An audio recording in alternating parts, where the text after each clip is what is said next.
parecés Dante Gebel ya. No. A ver, sí, ponele. Me quedé poner, sí. Yo entiendo lo que dice Diego, que la semana 70 la vivimos a lo largo de toda la humanidad, pero no vivimos nunca la ira de Dios en ningún momento de la humanidad. Eso, para mí, tiene... Sí, yo creo que eso marca, como decís vos, la diferencia, ¿no? Nada Porque más. Entonces, ¿por qué no lo ahogó a Noé, hermano? Lo hubiera ahogado a Noé y listo. Escuchame. Dios es nuestro Padre y Lo que pasa es que la ira no es sobre los hijos. Claro, bueno, pero ahí es donde entiendo yo, me puedo confundir respecto a la posición amilenial, que la ira de Dios tiene que ver con el juicio de Dios sobre aquellos que no, los incrédulos, los que no aceptan el Evangelio. O sea, la ira de Dios está sobre la persona incrédula. Y lo único que nos salva de la ira de Dios es Jesucristo. Desde el punto de vista amilenial, las veces que habla de la ira de Dios. Creo que Juan 3:36 dice, el que cree en el Hijo tiene vida eterna, mas el que rehúsa creer en el Hijo no verá la vida, sino que la ira de Dios está sobre él. Si no me equivoco, dice así. Así exactamente. Pero sería un reduccionismo. Eso ¿Cómo? me parece ahí que los amileniaristas hacen un reduccionismo del tema de la ira de Dios cuando no pueden ver el tiempo de la ira de Dios sobre la tierra, digamos. Cuando ellos hablan solamente de la ira de Dios que cae sobre el hombre por no creer en Jesús, porque Jesús es el que nos libra de la ira, estamos haciendo solamente un reduccionismo y no estamos viendo el tiempo de la semana 70. Ese es el gran problema que para mí tiene el amileniarismo, ¿no? No logra ver las situaciones que van a venir sobre la tierra, que Apocalipsis está claro. Digamos, para mí Apocalipsis es un libro que está expresando la tremenda desgracia que va a venir sobre los moradores de la tierra.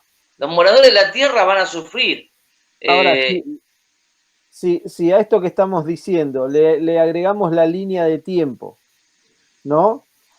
Los 6.000 años que se están cumpliendo, o que se cumplieron, o estamos por entrar en el último milenio. Entonces, cuando vos lo mirás así, ves el obrar de Dios a través de la historia, entonces ahí, y le vas agregando toda la información, ¿no? Lo que Dios dice a través de su pueblo. Dios obró con Israel hasta, digamos, hasta Hechos capítulo 7, ¿no? A los suyos vino, a los suyos no le recibieron. Ahí arranca después lo que es la iglesia, ¿no? Claro, bueno, pero ahí hay una diferencia. O sea, el amilenial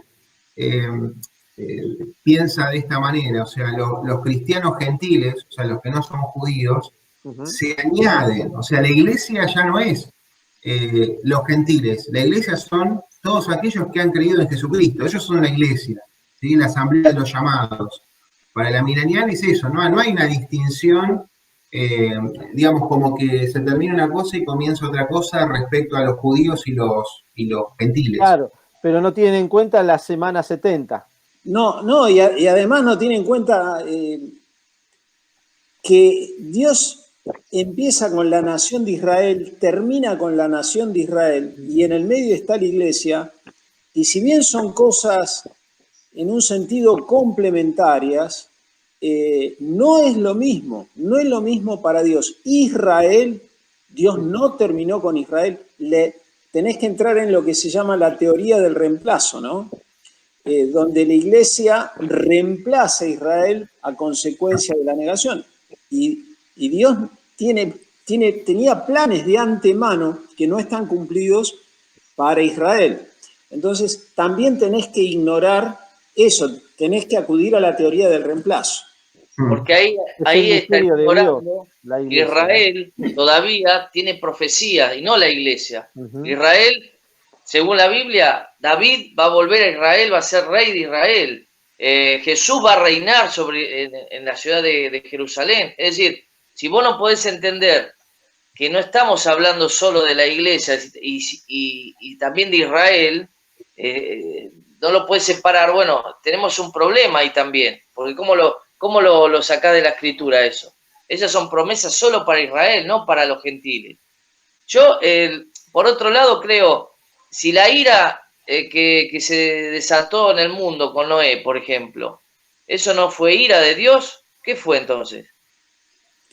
Fue ira de Dios, lo mismo pasa con... Y bueno, pero si vos decís que solo la ira de Dios está sobre los que no tienen la sangre de Cristo, entonces a lo que voy es, no podemos colocar solamente que ese versículo es para los que no conocen a Cristo, ¿no? Hermano, la ira de Dios se manifestó en la historia. No, llamemos al pueblo de Dios. Dios tuvo un pueblo en el Antiguo Testamento, sí. Tuvo un trato diferente en cuanto al juicio y a las penalidades del justo, ¿no? El justo históricamente siempre sufrió penalidades, pero cuando vinieron los juicios de Dios, Dios siempre fue coherente en eso, ¿no? Mucho más que un padre humano y terrenal, ¿no? Que nosotros sabemos dar buenas correcciones a nuestros hijos, pero ira no está permitido para nosotros descargar nuestra ira. La ira de Dios es una ira santa, es una ira justa, pero aún en el Antiguo Testamento puso a resguardo, obviamente, a Lot y su familia, y también a Noé y a su familia, ¿no? De una manera... Al pueblo de Israel en Egipto lo puso en resguardo. También frente a la ira que desató sobre Egipto. Ahora, dice que el Señor nos pone en Cristo. Si nosotros estamos en Cristo, no podemos estar bajo la ira de Dios. No, tal cual. Entonces, claro. eso es, para mí es innegable. Entonces, cuando vos empezás a pensar, empezás a agregar eso, decís, son muchas la consistencia de que no vamos a estar bajo la ira. O sea, entonces, para mí eso es central, porque justamente estamos en Cristo. No, pero en eso estamos de acuerdo, o sea, no hay discusión sobre eso. Claro, eso no. No. El tema es descentralizar ese punto, digamos, y entender que la ira de Dios también se manifiesta con consecuencias drásticas sobre la humanidad, digamos, y eso también es ira. En los hijos de desobediencia, dice también. Sí. Tal cual, tal cual.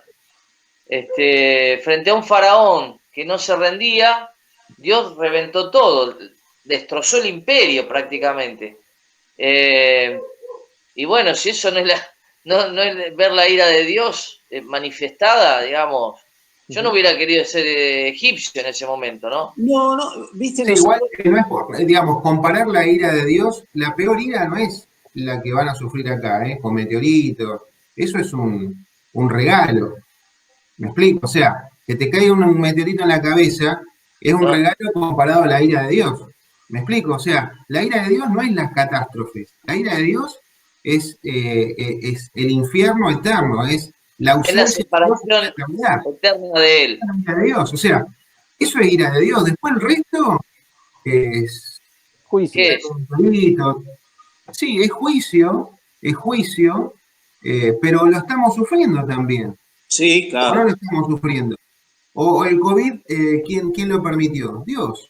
¿Y no es parte del juicio de Dios? Sí. Sí, y primero empieza por su casa. Sí, totalmente. Entonces... Sí, pero en este caso yo no me salgo de este juicio, porque en este juicio estamos involucradísimos, porque vino para la iglesia, digamos, yo en esto estoy consciente de que lo que hablamos de la iglesia hoy, lamentablemente la iglesia necesitamos esta disciplina de parte del Señor, obviamente. Que Dios obra paralelamente con todos, con sus hijos y los que no lo son también. Totalmente. Ahora, necesitaremos vivir lo que va a vivir los moradores de la tierra, como dice la Biblia, en aquella época. Yo, personalmente, creo que no. Para creer, yo no necesito eso. No, digamos, por ahí necesita otra persona que estés pasando por eso, para que conozca a Cristo. Claro, bueno, ahí estamos. Sí, seguro. Finalmente en todo estamos de acuerdo y en lo que no es trascendente tampoco, pero hay Dios a quien ama, reprende. corrige, Disciplina. ¿no? Sí. Disciplina, son todos sinónimos, viste, seguramente que en el griego debe haber un par más, pero no descarga su ira, Claro. descarga su ira. Entonces, Bueno, hoy como iglesia el tratamiento, aun si llegara, obviamente todos, yo tengo miedo, todos tenemos miedo, temor nuestro por nuestros hijos, más, menos, pero podemos decir con el corazón en Cristo que si Él nos lleva, Él sabe por qué nos lleva, sabe de lo que nos libra, y sé que es un trato donde si tiene contados nuestros cabellos, porque nos ama.